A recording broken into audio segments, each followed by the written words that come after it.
राज्याचे सार्वजनिक बांधकाम मंत्री रवींद्र चव्हाण यांच्या हस्ते आज पेण तालुक्यातील भोगावती आणि बाळगंगा नदीवरील विविध ठिकाणच्या पुलांच्या बांधकामांचे भूमिपूजन करण्यात आले।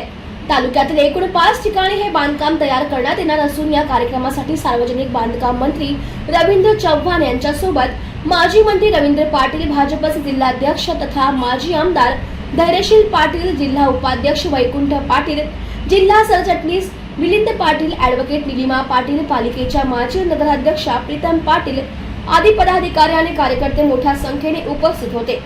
पेण बोरगाव येथील पेण खोपोली रस्त्यावर भोगावती नदीवर मोठ्या पुलाचं भूमिपूजन करणं, पेण बोरगाव रोड इजिमा 56 भोगावती नदीवर पुलाच्या बांधकामाचे भूमिपूजन करणे, अंतोरे ते सापोली रस्त्यावर भोगावती नदीवर पुलाचे भूमिपूजन करणे, दुर्शेत ते खरोशी दरम्यान बाळगंगा नदीवर मोठ्या पुलाचे भूमिपूजन करणे आणि जोहे रावे कासारभट पुलाचे भूमिपूजन करणे या 5 कामांचे भूमिपूजन राज्याचे सार्वजनिक बांधकाम मंत्री रवींद्र चव्हाण यांच्या प्रमुख उपस्थितीत पार पडले।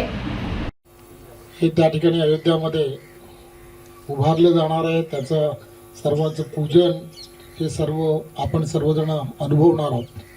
परंतु त्या अगोदर सर्व ठिकाणी, सर्व महाराष्ट्रामध्ये सर्व ठिकाणी ठिकठिकाणी सर्व हिंदूंच्या घरामध्ये, सर्व भारतीयांच्या घरामध्ये जसं आपण आपल्या घरामधल्या लग्नाचं आमंत्रण देतो त्याचप्रमाणे सर्वांकडे अक्षता या देण्याचा कार्यक्रम हा सर्व ठिकाणी होणार आहे।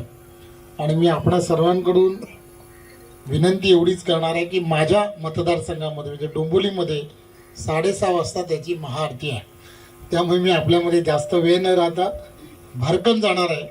परंतु रवी शेठ आणि व्यासपीठावर असणारे धैर्यशीलजी या सगळ्यांनी एवढ्या आग्रहाने आणि या सगळ्या गोष्टींमधून पाठपुरावा करून या संपूर्ण पेण आणि या सर्व परिसरामध्ये असणारे अनेक रस्ते आणि या गावागावांना जोडणारे हे छोटे छोटे पूल यासाठी केलेला पाठपुरावा आणि त्यामुळेच हे सहजपणे शक्य झालं।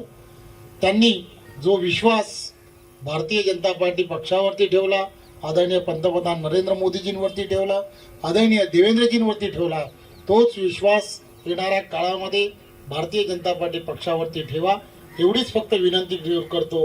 आणि कधीतरी एकदा मोठी सभा लावा, देवेंद्रजींची सभा, पूल झाल्यानंतर उद्घाटनाच्या वेळेला जेव्हा सभा लावाल त्यावेळेला एकदा चांगलं भाषण कसं करावं, धैर्यशीलजी आणि आम्ही दोघं जण त्यावेळेला येऊन चांगलं भाषण करू एवढीच आपणा सर्वांना, आपल्या सर्वांमधून लवकर जाण्याची थोडीशी का होईना आपल्याकडून मी विनंती करतो की मला आपण रजा द्यावी। धन्यवाद।